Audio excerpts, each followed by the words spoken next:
This cat likes to run around in a washing machine.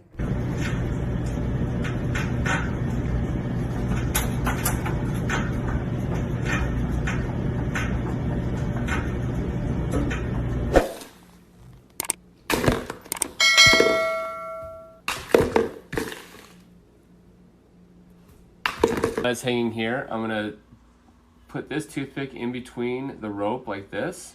I'm going to bridge the gap between this toothpick with this toothpick. Now that those are suspended like that, I'm just going to relieve the weight from the bottle. And that's being held, all of that is being held by one toothpick on the table.